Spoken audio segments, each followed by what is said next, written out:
Hello everyone, this is Mukesh Sharma. Welcome in Good International School online classes. In last class, I explained related accounting, company accounting and types of account. Now, I am going to explain share. सबने सुन रखा है नाम share होता है. अब ये share होता क्या है? मैंने लास्ट क्लास में भी एक वर्ड यूज किया था सिक्योरिटीज़. उस टाइम पर भी आप लोगों को बताया था कि सिक्योरिटीज़ का मतलब शेयर, डिबेंचर, इन सारी चीज़ों को अपन इंक्लूड करते हैं. लेकिन अब इसको अच्छे से समझने की टाइम है, बात कर रहे हैं कि शेयर है क्या, उसके बारे में अपन डिस्कशन करते हैं. शेयर का मतलब क्या होता है कि कंपनी को टोटल जो भी कैपिटल की रिक्वायरमेंट होती है, जितनी भी अमाउंट की रिक्वायरमेंट होती है, उस अमाउंट को कंपनी क्या करती है, कुछ छोटे छोटे पार्ट में डिवाइड कर लेती है. जिस पार्ट में वो डिवाइड करती है उसे अपन क्या कहते हैं, शेयर बोलते हैं. जैसे मान लीजिएगा कि कंपनी को रिक्वायरमेंट है 10 लाख रुपीज़ की. कंपनी ने डिसाइड किया कि 10 लाख की कंपनी टोटल 1 लाख शेयर में डिवाइड करना थी. टोटल जो सर्टिफिकेट बनाएगी उस कितने बनाएगी, 1 लाख.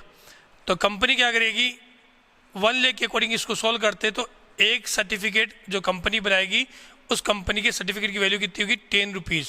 मतलब 10 रुपये का एक सर्टिफिकेट कंपनी तैयार करेगी और उस सर्टिफिकेट के अकॉर्डिंग ही कंपनी क्या करेगी, शेयर इशू करेगी. तो जो ये सर्टिफिकेट तैयार होता है उसी को अपन क्या बोलते हैं, शेयर. जैसे मान लीजिए मैंने किसी कंपनी के शेयर परचेज किए तो कंपनी क्या करेगी कि पब्लिक से पैसा लिया एक शेयर के बदले 10 रुपये और उसको उसका ऑथोराइज मतलब उसने 10 रुपये पे किए, उसके बदले में उसको सर्टिफिकेट देगी. उस सर्टिफिकेट को अपन क्या बोलते हैं, शेयर बोलते हैं.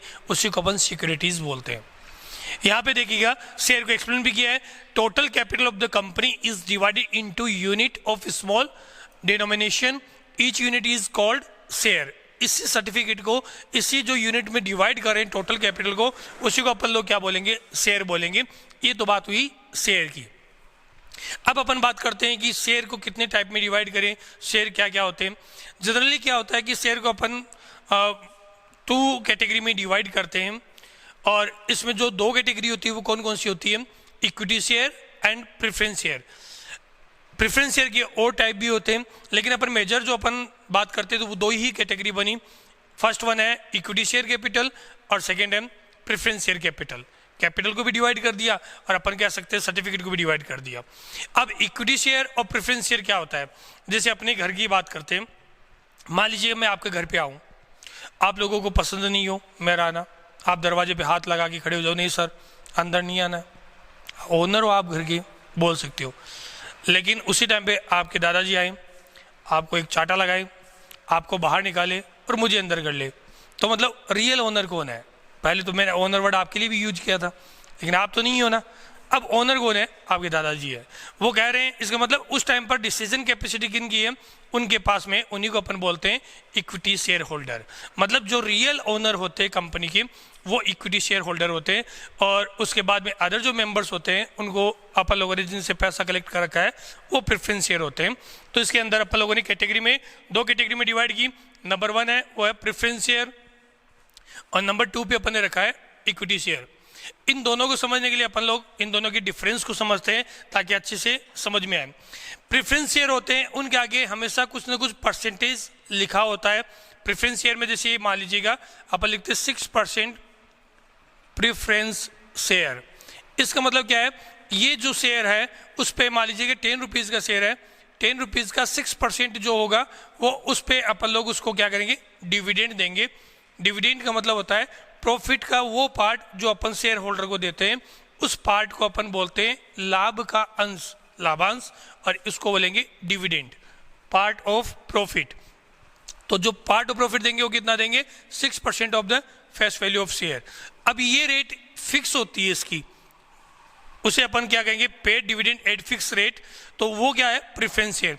इक्विटी शेयर में ऐसी कोई रेट नहीं लिखी होती. इक्विटी शेयर में बस इतना ही लिखते इक्विटी शेयर. इसका मतलब क्या है, ये इक्विटी. अब जितना भी प्रॉफिट, जैसे मान लीजिए अपने घर में, वही एग्जांपल लेता हूँ, बिजनेस किया, पेरेंट्स को प्रॉफिट हुआ, तो आप लोगों की पॉकेट मनी फिक्स है, उतना ही मिलेगा. और बाकी का जो होगा प्रॉफिट वो किसका होगा, इक्विटी शेयर होल्डर का, आपके जो गार्जियन है घर पे उन्हीं का होगा. तो वही चीज़ है इसके अंदर, paid dividend of fix rate आप अपने आप को प्रेफरेंस शेयर होल्डर समझिए और आपके जो रियल ओनर हैं दादाजी घर में, उनको इक्विटी शेयर होल्डर मानना आप लोगों को। तो paid of dividend fix rate, pocket money fix है, और यहाँ नो फिक्स रेट, कोई फिक्स रेट नहीं होती। बिजनेस में प्रॉफिट हुआ, लॉस हुआ, सब इन्हीं को देखना पड़ता है। Right to receive dividend before equity share, equity share holder को क्या होता है, जब अपन लोग प्रॉफिट की बात करें, टोटल प्रॉफिट हुआ, प्रॉफिट जैसी होता है उसके अंदर से अपन लोग क्या करते हैं कि इक्विटी शेयर होल्डर अपने पास पैसा ले जाने की बजाय, अपना डिविडेंड डिस्ट्रीब्यूट करने की बजाय, पहले वो क्या करना पड़ेगा, उनको प्रेफरेंस शेयर का जो रेट फिक्स है उस रेट से उनको डिविडेंड देना पड़ेगा।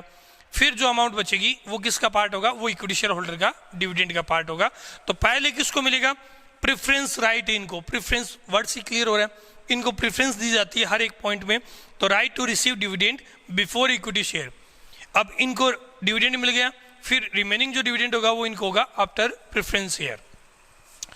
Return of capital before equity, business company बंद कर रहे हैं, wind up of the company, that time we have to pay first preference share holder capital amount and after equity share holder. मतलब जब बिजनेस बंद करके जा रहे हो तो जो अमाउंट रहेगी पेमेंट करने की, सबसे पहले आपको किसको देना होगा, प्रेफरेंस शेयर होल्डर को देना पड़ेगा। उसके बाद जो रिमेनिंग अमाउंट होगी वो इक्विटी शेयर होल्डर को मिलेगी। वही है return of capital before equity share holder, इनको पहले मिलेगा प्रेफरेंस है, और उनको इक्विटी शेयर होल्डर को क्या मिलेगा, बाद में दिया जाएगा प्रेफरेंस शेयर होल्डर के बाद में। नो वोटिंग राइट, आपके घर में कोई मेजर डिसीजन लेना है, आपके भाई के लिए लड़की देखने के लिए गए, अब सेलेक्ट करने का काम है, वो मेजर डिसीजन किसका होगा, पहले सेलेक्ट करने का काम अपने यहाँ पे तो आज भी वैसा ही चल रहा है, गार्जियन अपने दादाजी जो घर में सीनियर मोस्ट पर्सन है वही डिसाइड करेंगे। मतलब मेजर जो डिसीजन है, वो फाइनेंशियल प्रॉब्लम है घर में, उसके रिगार्डिंग कोई डिसीजन लेना है तो वो कौन करेगा, मतलब बिजनेस अपने घर को मैनेज करने का काम कौन करता है, सीनियर मोस्ट पर्सन। सेम ऐसे ही बिजनेस के रिगार्डिंग जो भी डिसीजन होंगे वो कौन लेगा, इक्विटी शेयर होल्डर लेंगे। प्रेफरेंस शेयर होल्डर को मैनेजमेंट के अंदर कोई रोल नहीं होता है, इंटरफेयर नहीं कर सकते। तो वही पॉइंट यहाँ पे बताया। अब उसमें क्या होता है, मैनेजमेंट करने के लिए कंपनी के अंदर सीईओ का सिलेक्शन होता है, चीफ जो कंपनी का एग्जीक्यूटिव ऑफिसर होता है उसका सिलेक्शन होगा। जब उसका सिलेक्शन होता है तो उसमें क्या होता है, जितने भी शेयर होल्डर होते हैं वो वोट डालते हैं। जैसे मान लीजिए एक तो कंपनी अपन लोगों ने बना रखी है, उसके अकॉर्डिंग सीईओ पोस्ट के लिए मैं हूँ और एक आप लोग हो, आप में से कोई भी एक बंदा हो सकता है। अब अपन दोनों में से जिसके पास में इक्विटी शेयर ज़्यादा है या जिसको इक्विटी शेयर होल्डर ने ज़्यादा वोट दिया है वो बंदा बिजनेस का रन करेगा, कंपनी को रन करेगा और कंपनी का सीईओ बनेगा। तो वैसे ही इसी के अंदर बताया हुआ है no voting right, preference share holder को कोई वोटिंग राइट नहीं होता है, जबकि इक्विटी शेयर होल्डर को वोटिंग राइट होता है, वो वोट डालते हैं और डिसाइड करेंगे उस टाइम पर। ये मेजर डिफरेंस आप लोगों को मैंने इसमें एक्सप्लेन किया। नंबर 1 है पे dividend of fix rate, preference share को जो डिविडेंड देंगे वो फिक्स रेट में देंगे, जबकि इक्विटी शेयर होल्डर की कोई रेट फिक्स नहीं होती है। Right to receive dividend, dividend जब दिया जाता है तो पहले किसको दिया जाता है, पहले दिया जाता है प्रेफरेंस शेयर होल्डर को और उसके बाद में इक्विटी शेयर होल्डर को दिया जाता है after. Return of capital before, जब कंपनी बंद करके जा रहे हैं तो सबसे पहले अपन क्या करेंगे, कैपिटल किसको रिटर्न करेंगे, प्रेफरेंस शेयर होल्डर को, उसके बाद में किसको दिया जाएगा, इक्विटी शेयर होल्डर को। वोटिंग राइट की बात करते हैं, सीईओ का सिलेक्शन होगा तो वोट डालने का राइट किसको है, इक्विटी शेयर होल्डर को, और प्रेफरेंस शेयर होल्डर को कोई वोट डालने का राइट नहीं होता है। ये बात तो की अपन ने शेयर के टाइप्स की। नंबर 1 एक्सप्लेन किया, शेयर कैपिटल को छोटे छोटे पार्ट में डिवाइड किया, उन पार्ट को अपन शेयर बोलते हैं। नंबर 2 पे अपन ने एक्सप्लेन किया equity share and preference share. अब बात करें प्रेफरेंस शेयर के और कौन कौन से टाइप्स होते हैं। प्रेफरेंस शेयर के टोटल 8 टाइप्स होते हैं, जिसमें अपन बोल सकते हैं cumulative preference share, non cumulative preference share, redeemable, irredeemable, participating, non participating, और उसके बाद में कन्वर्टेबल और नॉन कन्वर्टेबल। ये 8 टाइप्स है, इनके बारे में बात करते हैं। फर्स्ट मैंने बताया रिडीमेबल। सबसे पहले अपन बात करते हैं कम्युलेटिव और non cumulative preference share. Cumulative का मतलब क्या होता है, जैसे मान लीजिएगा मैंने ये एक एग्जाम्पल यहाँ था यहाँ पे कि 6% प्रेफरेंस शेयर और शेयर की फेस वैल्यू कितनी है, 10 रुपीज़। मान लीजिएगा इस साल बिजनेस में प्रॉफिट नहीं हुआ तो इनको डिविडेंड नहीं दिया जा सकता। बिजनेस कंपनी में जब पैसा ही नहीं है तो डिविडेंड कहाँ से देंगे, प्रॉफिट ही नहीं हुआ तो डिविडेंड नहीं दे सकते, तो इनके पास में डिविडेंड नहीं दिया। नेक्स्ट ईयर अपन लोगों ने फिर बिजनेस किया, फिर प्रॉफिट नहीं हुआ, फिर डिविडेंड नहीं दिया। जब थर्ड ईयर प्रॉफिट हुआ तो ये 6% जो डिविडेंड यहाँ का पेंडिंग था फर्स्ट ईयर का, वो सेकेंड ईयर का जो पेंडिंग था वो, और ये थर्ड ईयर का जो है वो 6%, तीनों इसको एक साथ में मिलेंगे। मतलब फर्स्ट वाला कम्युलेटिव होते हुए नेक्स्ट में ट्रांसफर होगा, नेक्स्ट ईयर भी नहीं हुआ तो नेक्स्ट ईयर ट्रांसफर होगा। मतलब पहले का जो डिविडेंड पार्ट रह गया है डिस्ट्रीब्यूट करने के लिए, उसको अपन नेक्स्ट ईयर में पे करेंगे, उससे बोलते हैं कम्युलेटिव प्रेफरेंस शेयर। यदि ऐसा हो रहा है तो उसे अपन बोलेंगे कम्युलेटिव प्रेफरेंस शेयर, और यदि ऐसा नहीं होता तो उसे बोलते हैं नॉन कम्युलेटिव प्रेफरेंस शेयर। दो टाइप एक्सप्लेन कर चुके हैं। उसके बाद बात करते हैं पार्टिसिपेटिंग प्रेफरेंस शेयर और non participating preference share. Participating preference share का मतलब क्या होता है, यहाँ बताया था कम्युलेटिव, नॉन कम्युलेटिव। अब बात करें पार्टिसिपेटिंग और नॉन पार्टिसिपेटिंग। बिजनेस के अंदर मान लीजिएगा प्रॉफिट हुआ, अपन लोगों को अच्छा प्रॉफिट हुआ, उसके अंदर अपन लोगों ने क्या कर दिया, सबसे पहले 6% दे दिया प्रेफरेंस शेयर होल्डर को। उसके बाद अपन ने इक्विटी शेयर होल्डर को भी एक रेट डिसाइड की, उस रेट में अपन ने उसको डिविडेंड दे दिया। प्रॉफिट का पार्ट ही डिविडेंड होता है, मतलब प्रॉफिट इनको इक्विटी शेयर होल्डर को भी अपन ने दे दिया। फिर अपन को लगा कि कुछ और डिविडेंड देना चाहिए, एडिशनल प्रॉफिट में और डिविडेंड अपन डिक्लेयर करना चाहते हैं। यदि जो एडिशनल प्रॉफिट डिस्ट्रीब्यूट कर रहे हैं उसमें भी कुछ पार्ट लेने का राइट प्रेफरेंस शेयर होल्डर को होता है तो उसे कहते हैं पार्टिसिपेटिंग प्रेफरेंस शेयर, और यदि वो राइट नहीं होता है तो नॉन पार्टिसिपेटिंग प्रेफरेंस शेयर। फिर रिपीट कर रहा हूँ, अपन लोगों ने डिविडेंड प्रेफरेंस शेयर को भी दे दिया, इक्विटी शेयर को भी दे दिया।